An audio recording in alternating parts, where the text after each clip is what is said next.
obviously the most popular offensive skill in basketball. Before we talk about the one-handed shot, let's address the two-handed shot.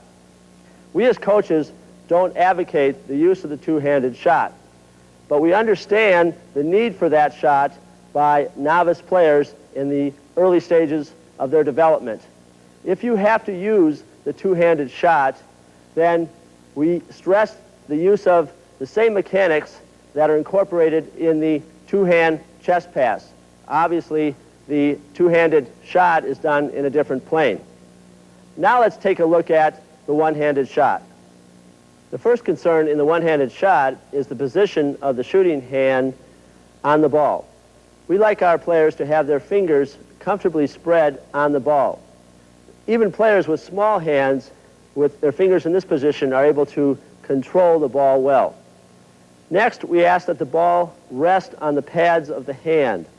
We don't want the ball resting solely on the fingers or solely on the palm of the hand.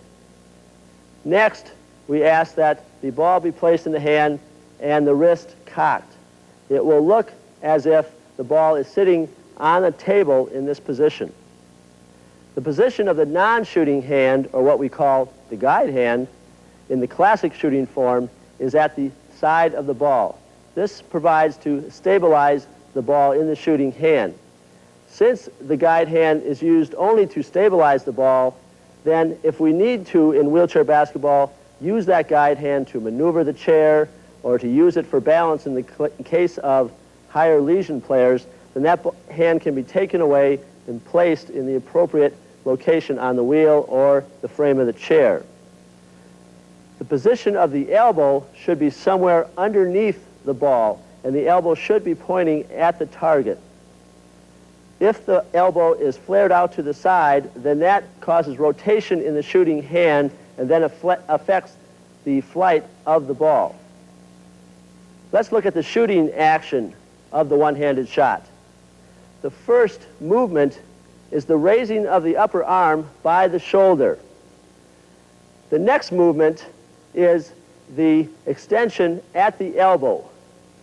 And this is followed by flexion at the wrist to give the ball its final impetus to the target.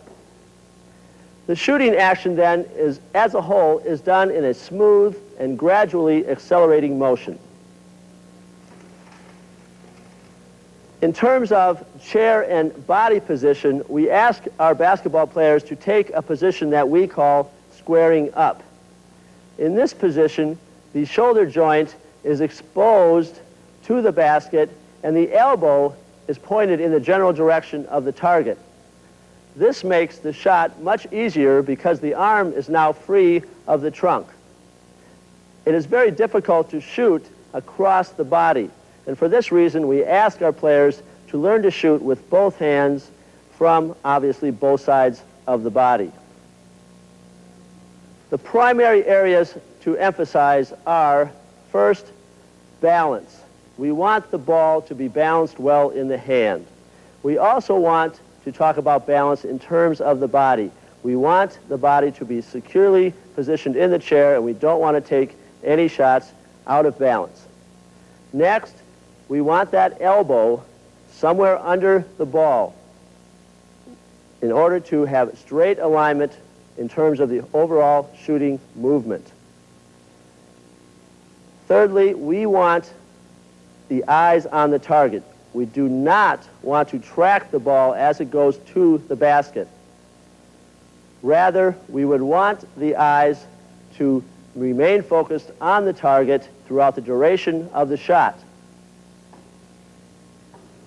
And finally, in terms of the follow-through, we want that forward thrust of the hand and fingers to occur at the point of release.